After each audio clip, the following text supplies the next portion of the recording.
If you only met him for 5 minutes, you would remember him. And you can't say that about a lot of people. He was the kind of guy that if he decided to lead a charge spontaneously, people would file behind him. He's really had an impact, and he's really inspired a lot of people. We don't always choose the kind of hero that we want to be. It's now believed that the terrorists on Flight 93 intended to crash the airplane into the United States Capitol where I work. I may very well owe my life to Mark.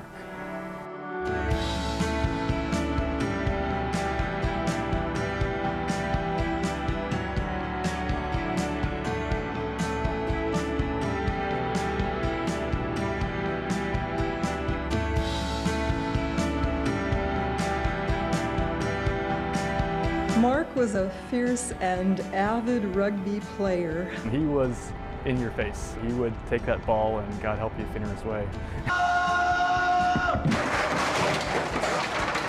Yeah! That's the way to do it.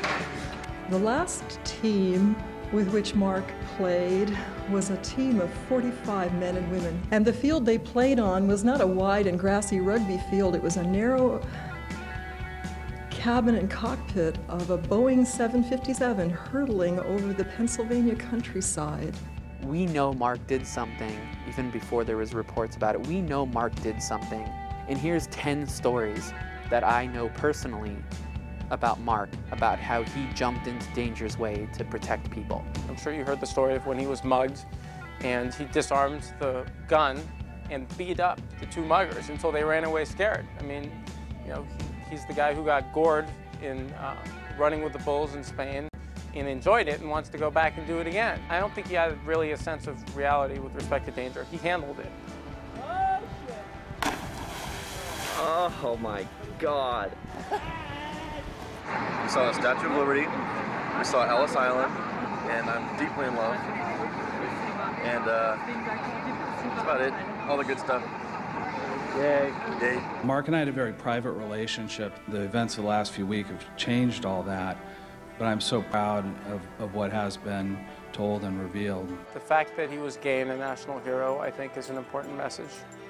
But the fact that he was willing to give up his life for people he didn't know is a more important message. It's ironic that he's kind of become this gay hero, I think, to a lot of people, because I think it's the last thing Mark would have wanted. When I was interviewed after 9/11, I went talking about Mark, and people asked the gay question and asked me to elaborate on it. I always just said, you know, the only thing that this shows is that whenever groups of Americans act heroically, there may or may not be gay people among them, period. I'm gay, and I never told anyone. And I was watching CNN one day, and they were interviewing Alice.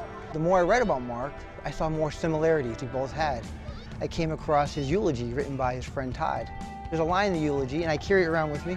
Do not let the fear of rejection keep you from showing up every day of your life. And that's what I was doing. I was being honest with myself or my friends or my family. And I contacted Alice, and she talked me through this. I sat down with my friends, and I told them I was gay. I never dreamt 5 years later that Mark, the man who saved everybody in the White House or the Capitol, saved me, and directly. And he's a hero. The fact that he is seen as a hero is, like, I can just picture Mark wherever he happens to be, going, they're talking about me, they're talking about me. Just like, he would be overwhelmed at the response. Today, we celebrate Mark's life and keep his memory alive as we dedicate the Mark Bingham Recreation Center.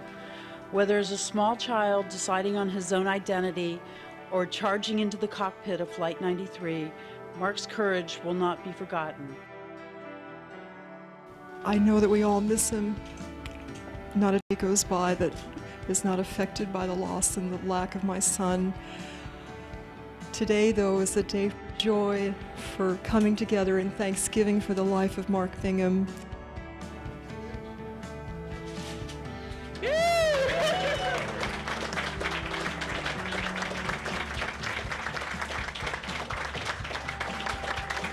On the last day of his life, he was able to rally together with a handful of very plucky men and helped to save hundreds of lives on the ground just by speaking up, showing some courage, showing some teamwork.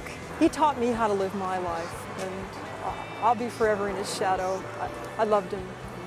I always will. If you could see it, then you'd understand.